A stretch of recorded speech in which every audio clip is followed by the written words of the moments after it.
He never planned to stay, not with her, not with anyone. She was just another night, another body, another breathless moan in the dark.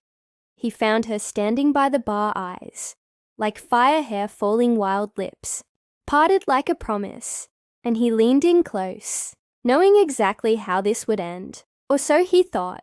She looked at him like she knew his game, like she had played it better, and still, she let him speak. Let him offer her a drink. Let him whisper filth against her ear. And still, she smiled and said, yes. She followed him back to that hotel, where the walls would soon hear everything their mouths couldn't say. And when her clothes hit the floor, it wasn't just lust. It was a challenge. Her skin tasted like sin. Her nails raked down his back like she wanted to leave scars. And he welcomed them, every one of them. He pinned her down, made her beg, made her arch and writhe, and take him deeper than he had meant to go. And still, it wasn't enough. Not for her, not for him. Her voice broke in his, ears like thunder, soft and demanding, sweet and raw. She told him harder, faster, deeper. And he obeyed not out of dominance, but because her hunger made his feel small. He left bruises, she left marks. He gripped her hair.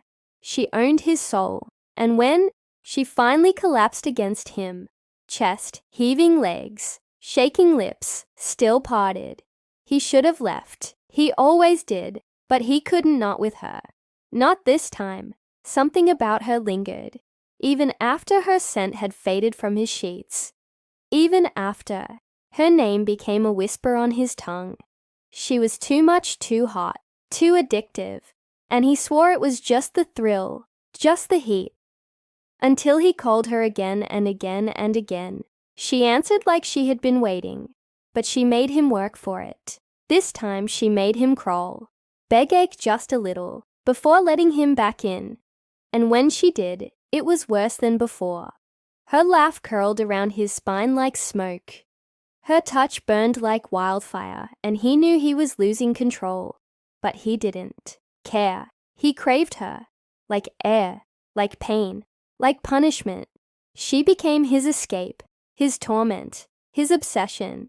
He stopped sleeping with others, stopped looking, stopped caring, because no one else bit his lip the way she did. No one else kissed with that mix of hunger and hate that made him lose his mind every single time she rode him, like she owned him, whispered filth, like confessions clung to him, like the night itself. And he let her, he loved it, he lived for it. And somewhere along the line, he stopped using her and started needing her. Not just her body, but her chaos, her silence, her eyes that saw through his, every lie, every trick, every wall he tried to keep up around his heart. She shattered it all and smiled while doing it. She didn't need him. But somehow she stayed. Maybe she liked watching him unravel. Maybe she liked knowing he was hers now. Not the other way around, because it was clear, now clear in the way he looked at her. When she walked into the room, clear in how fast his heart raced when her hand brushed his thigh, clear in how deep he fell every time she said his name, low and soft, right before he lost himself inside her, again and again and again, until pleasure became torment and craving became curse. And he realized, too late, that the one he thought he used had completely consumed him. He didn't see the moment it all changed, but he felt it like a shift in the air, like a storm about to break. It was in the way she touched him slower, deeper, like she already knew what came next, like she was ready and he wasn't. She whispered things he wasn't prepared to hear. Not, I love you, not stay with me.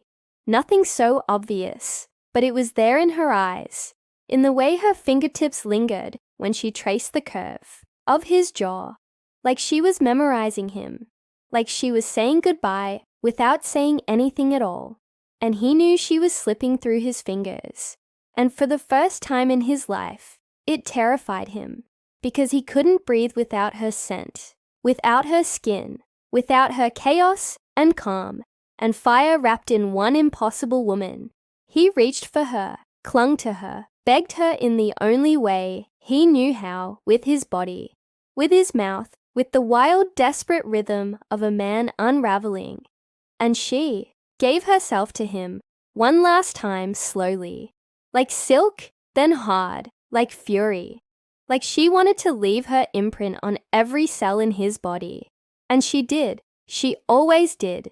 And when it was over, and the night was still, and her back was to him, he knew he had to say it, the words that scared him more than anything. I need you, not just your body, not just this. I need all of you. And she turned to him, her eyes soft, her lips trembling, like she was fighting something deep, something sharp and beautiful. And she said, you used me once, but now you've given me all of you. And that's something I never asked for. And he stared at her, unable to move, unable to speak, because he knew he had given her everything. And still, it wasn't enough. Not for her. Not for this. And she kissed him gently, like the end of a song, then walked away, her scent still clinging to the sheets, her warmth still lingering in his bones. And he sat there, broken hollow, craving her with every breath. And that was when he understood. She was never the curse.